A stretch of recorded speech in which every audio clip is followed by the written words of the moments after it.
was an age when thousands around the world flocked to Nickelodeon parlors, theaters, and picture palaces to witness what was to them a new miracle. For this was the time of the birth of the cinema, the motion picture, the very beginning of the first truly mass entertainment industry.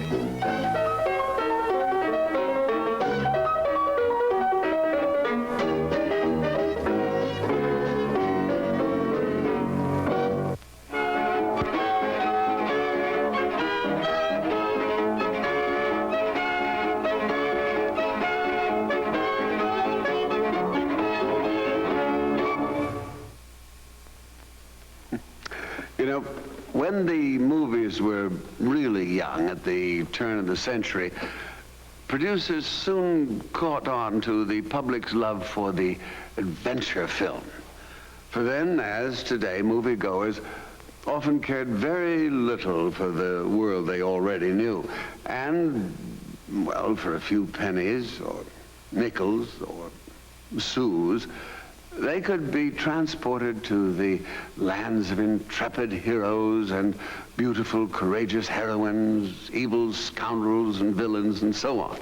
But in those days, merely going to a picture palace must have been something of an adventure in itself.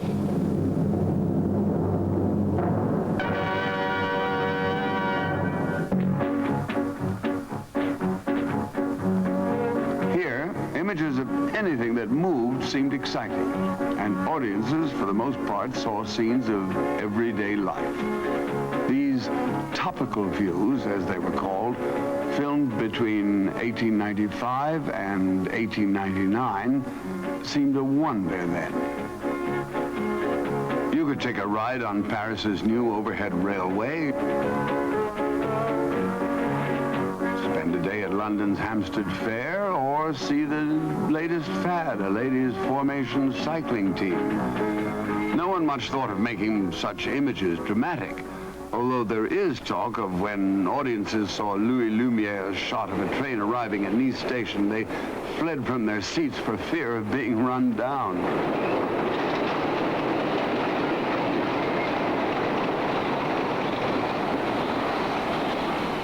Elsewhere, pioneering exhibitors linked sight and sound and brought the quivering-voiced matinee idol to the screen.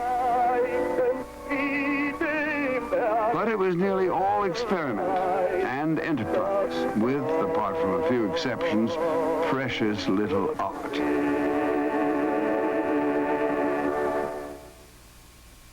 One exception, though, was this man, Edwin Porter.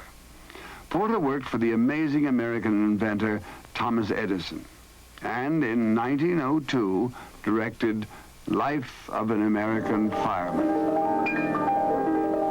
Here Porter staged a few scenes to provide a story and intercut these with several previously filmed images of local fire brigades.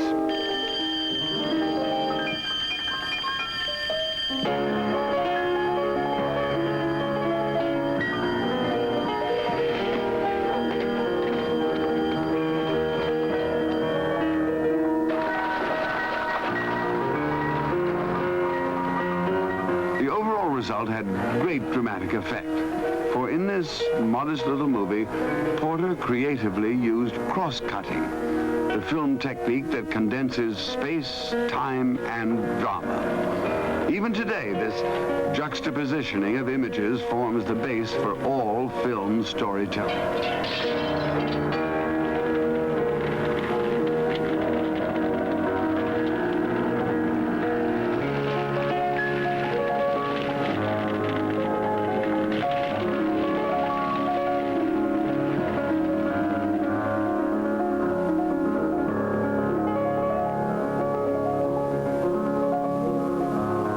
The adventure film was truly underway, and the mingling of a dramatic story coupled with location filming formed the framework for many of the early efforts.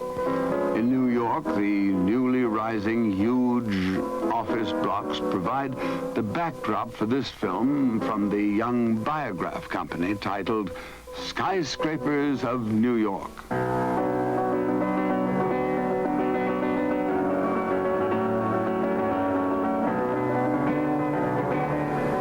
this spectacular setting, a recently dismissed worker seeks retribution by attacking the foreman.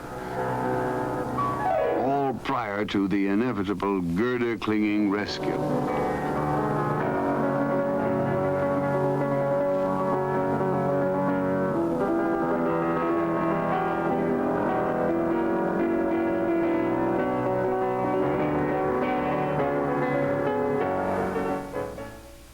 In Britain, a few pioneers took note of new trends, and men like G.S. Smith, William Paul, Cecil Hepworth, and others began to put a beginning, middle, and end to their films. In 1905, Cecil Hepworth made Rescued by Rover. Here, an innovation, for in this adventure of a kidnapped child, the hero is Rover, a canine progenitor to Rin Tin Tin and Lassie.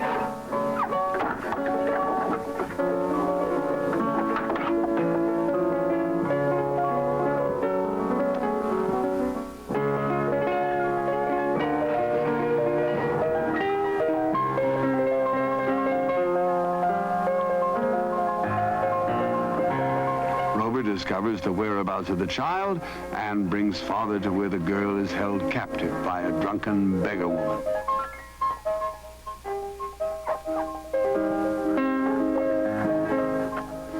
In those days, filmmaking was very much of a cottage industry, and Hepworth features himself, wife, and daughter as the leading players.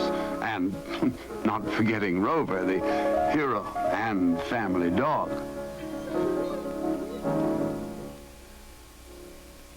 In America, Porter was as busy as ever at Edison's New York studio. One day in 1907, a young man walked into the studio and tried to sell Porter a script. Porter didn't buy the script, but the tall, out-of-work actor was hired to play the lead in this film, Rescued from an Eagle's Nest.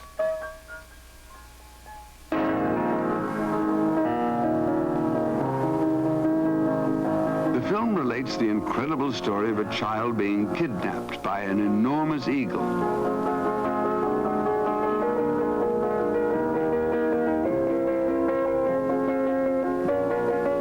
The actor Porter hired, seen here dangling from a rope, is David Wark Griffith, a man destined to become a great director himself.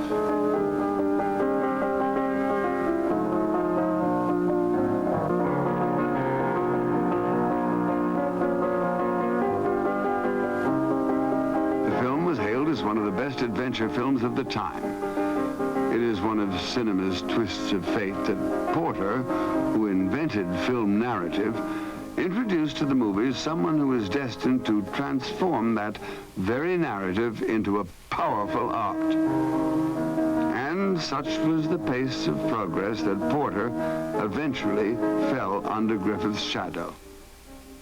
For the first 10 years, he had been America's foremost director. But he ended his days as a lowly paid office worker.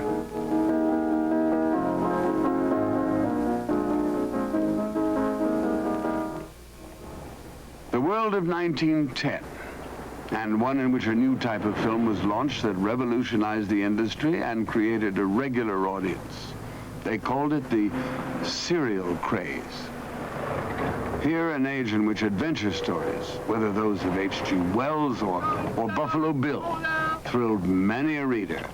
And newspapers often serialized such yarns, readers having to buy the paper day after day for the whole story. To enterprising filmmakers, the formula seemed struck. Why not, some thought, transform the written serials to the screen? And so they did. It all began in France and was the brainchild of director Victorin Jasset, who shook the trade press with his adventure serial Zygomar.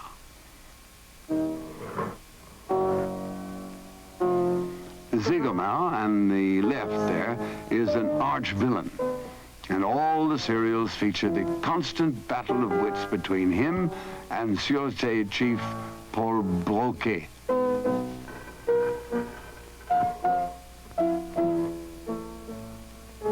Here, a bizarre combination of farce and melodramatics.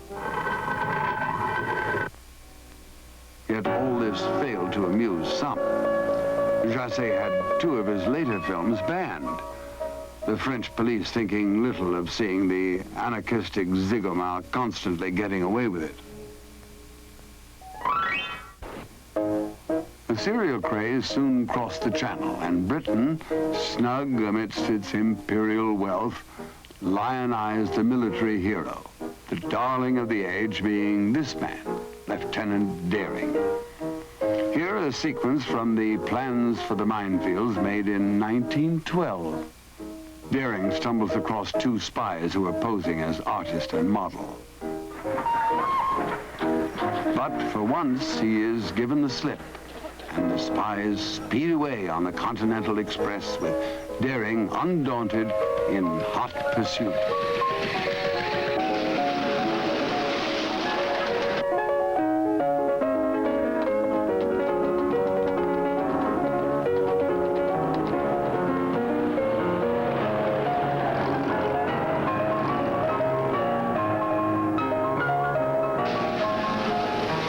Daring, whose regimental motto must be, if at first you don't succeed, try again, leaps from bike, horse, horseless carriage, and anything else he can get his hands on.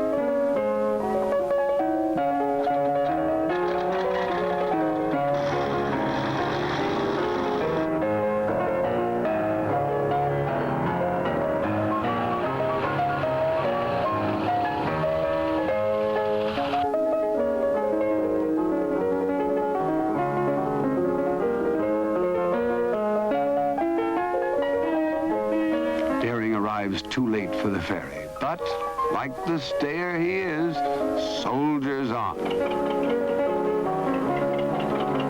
And even manages to arrive on the continent before the spies.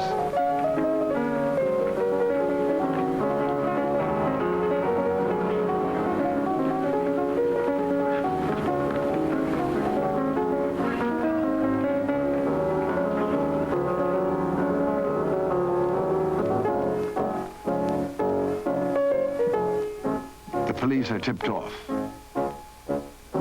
The spies apprehended. And the daring lieutenant ambles off to his next task for king and country.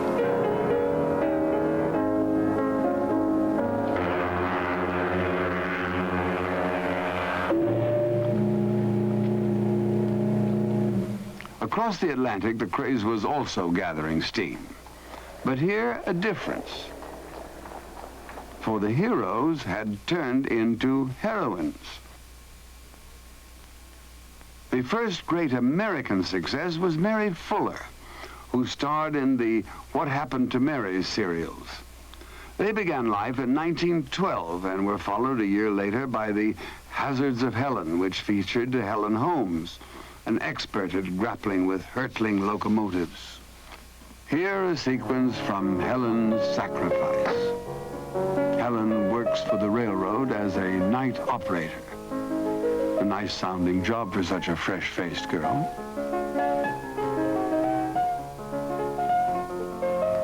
Her friend and colleague at Lone Point Signal Box has been up all night nursing his sick child.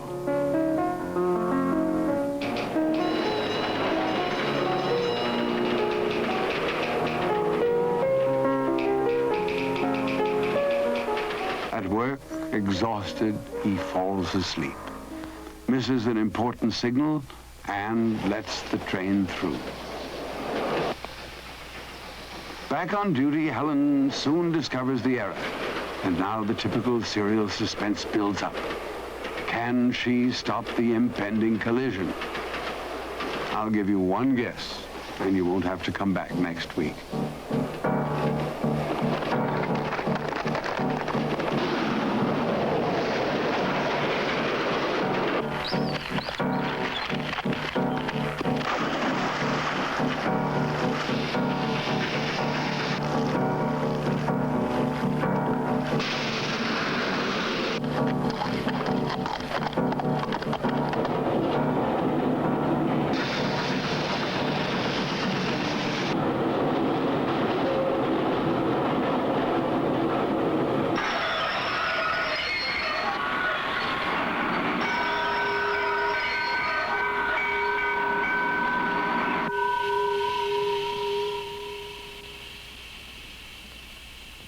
Following Helen came a host of female heroines in serials like The Mysteries of Myra, The Exploits of Elaine, The Perils of Our Girl Reporters, and many more.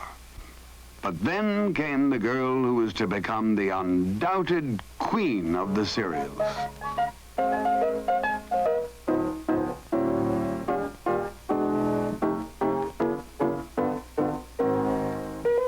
In 1914, Pearl White made her first Perils of Pauline serial. It was an instant success. And for the next 10 years, this healthy-looking actress was one of Hollywood's most potent box office stars.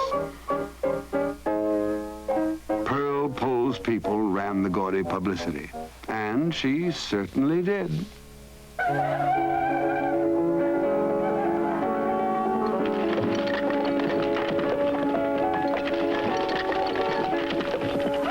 A Pearl White serial contained the maximum of excitement and the minimum of plausibility. And this one-time trapeze artist reigned supreme over all this mayhem. Action was the keynote. Pearl battled through thick and thin. Well, there's just one thing after another.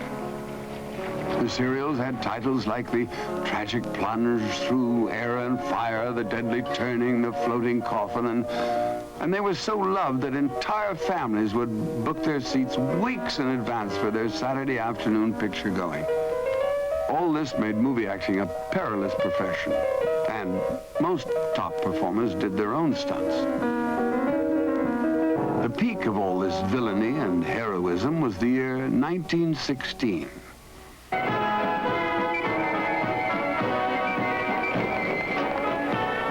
Europe was at war, and women brought into factories, shipyards, and frontline hospitals had taken on a different role. For many, the female idols on the screen epitomized this new spirit of womanhood. And the serial heroines played no small part in changing public attitudes toward women's emancipation and rights.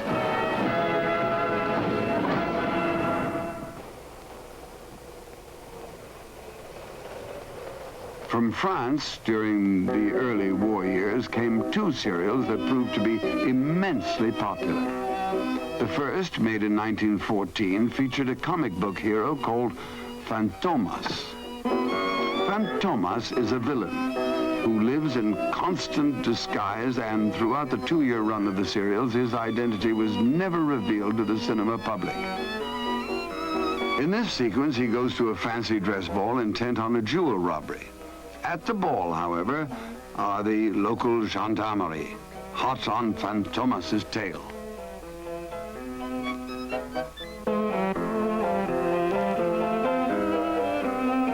Here, Fantomas is in his true mystical element, for, following a tip-off, he dresses himself in the same disguise as his police followers, that of a black-clad, hooded devil.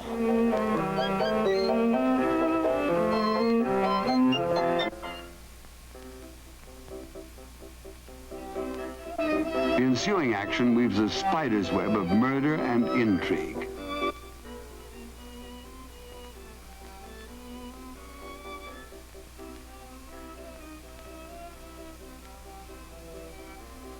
But, as usual, after one gendarme mistakenly kills another, Fantomas escapes. In the next sequence, Fantomas appears disguised as a banker. He often impersonated a robbing politician, a businessman, or policeman. And this unique casting made him very popular amongst the struggling working classes of that time.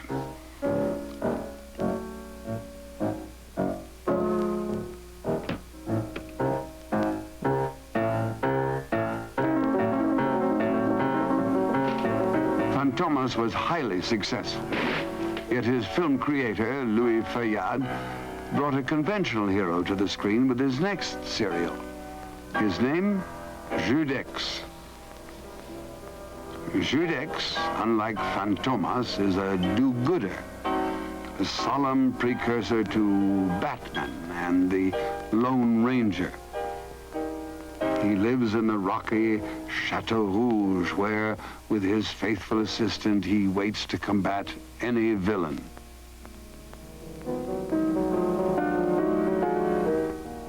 In this sequence, a woman in peril has released some doves. The doves are Judex's call sign to come to her aid.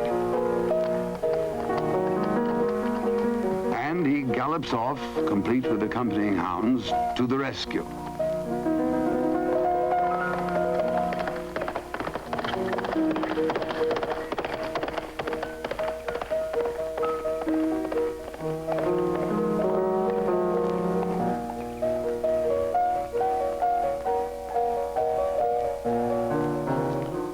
In the next scene, an old man rescues the woman and reunites her with her family.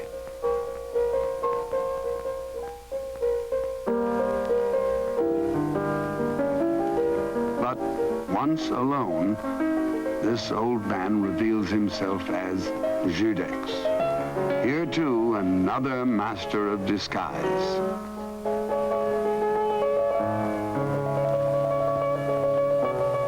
Later, in true gentlemanly fashion, Judex dons his cape and discreetly, mission accomplished, walks off into the night.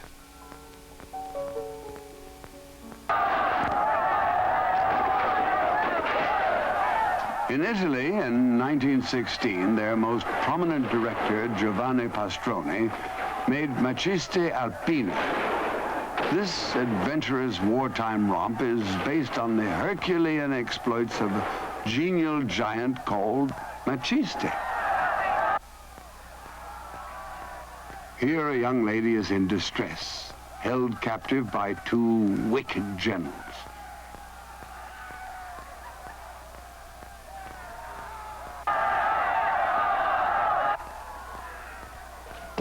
Single-handedly, Maciste sets off to rescue her.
Maciste, I think that's the way you pronounce his name, who, as the story goes, was originally discovered sweating it out in a steel yard, became immensely popular throughout all of Europe, and his kind of comic Tarzan-like exploits, alongside those of a more serious nature like Pearl White and Ruth Rowland and the others, they were the ones who paved the way for the more gracefully athletic heroes of another age.